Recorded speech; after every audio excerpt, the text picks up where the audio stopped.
Ahmed Mohamed Sambi, l'ancien président de l'Union des Comores, serait gravement malade, privé de liberté depuis 2018 et condamné à la réclusion criminelle à perpétuité en 2022 pour haute trahison. Il serait aujourd'hui en danger de mort, selon sa fille, invitée la semaine dernière sur ce plateau. Et elle accuse les autorités comoriennes d'empêcher son transfert vers un hôpital à l'étranger. Nous recevons ce soir Ahmada Hamadi, bonsoir. Bonsoir. Vous êtes l'ambassadeur de l'Union des Comores en France et vous avez souhaité exercer un droit de réponse à ces accusations.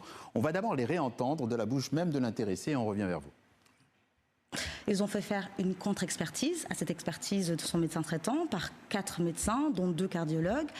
Ils ont diagnostiqué une ischémie cardiaque. Pour les auditeurs, c'est une maladie du cœur, c'est les artères qui sont bouchées. C'est une nécrose, il y a un début de nécrose des artères du cœur. Et donc, pour arriver à une conclusion où ils nous font venir un médecin anesthésiste qui n'a pas examiné mon père, pour venir dire que son état n'est pas si grave que ça, un anesthésiste, face à 2 cardiologues, pour une pathologie cardiaque. Vraiment, c'est insensé.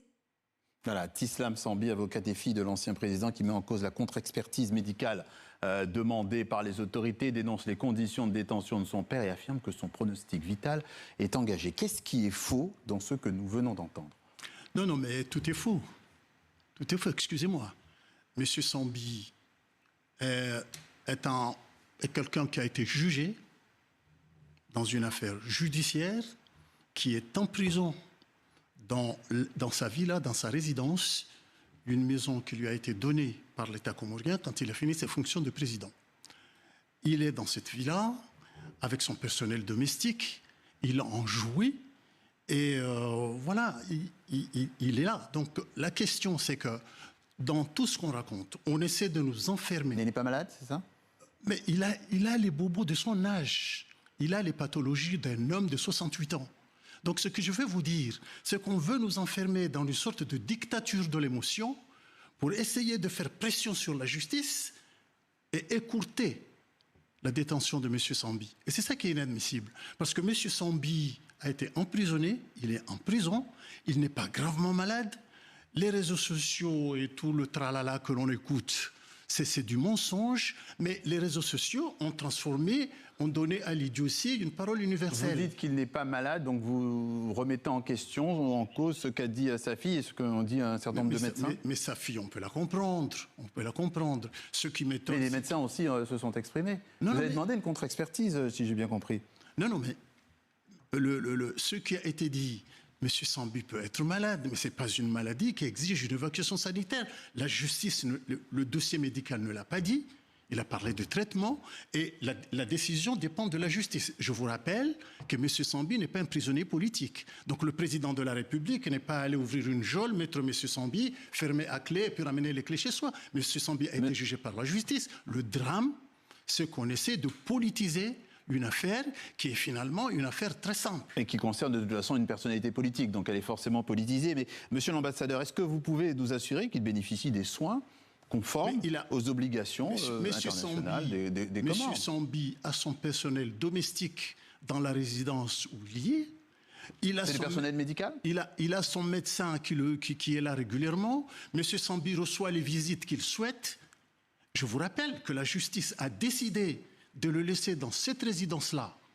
Avec tout le confort de cette résidence, la justice aurait décidé de l'envoyer à la prison centrale où sont les prisonniers. Et la justice ne l'a pas fait. En tout cas, le transfert médical, pour vous, c'est pas possible. C'est pas en tout cas envisageable. Ce que je dis, rien n'a été dit qu'il doit aller à l'extérieur. Moi, je vous dis, si M. Sambi est un homme à liberté, à la moindre grippe, je crois qu'il serait parti à l'étranger.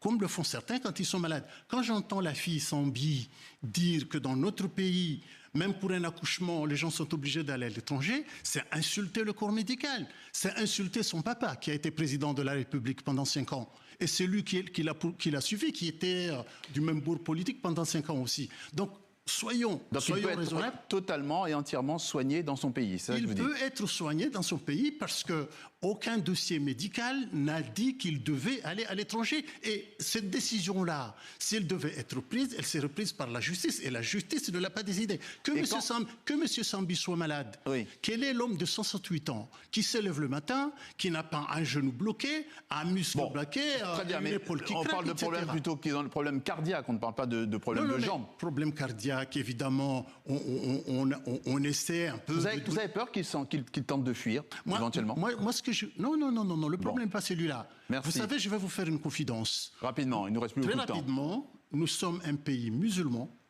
avec des traditions d'humanité et de solidarité. Je ne vois pas la personne qui verra un homme comme M. Sambi qui serait en prison, qui serait en train de mourir à l'agonie et qui le serait en prison. Ce qu'on est en train de dire, sa fille est dans un pays étranger où elle est prise en charge par des télévisions privées et avec des lobbies islamisants qui sont en train un peu de casser sur les Comores. Nous continuerons de suivre ça avec attention. Merci, monsieur l'ambassadeur, d'être passé par le journal Afrique sur TV5 Monde. Je vous remercie.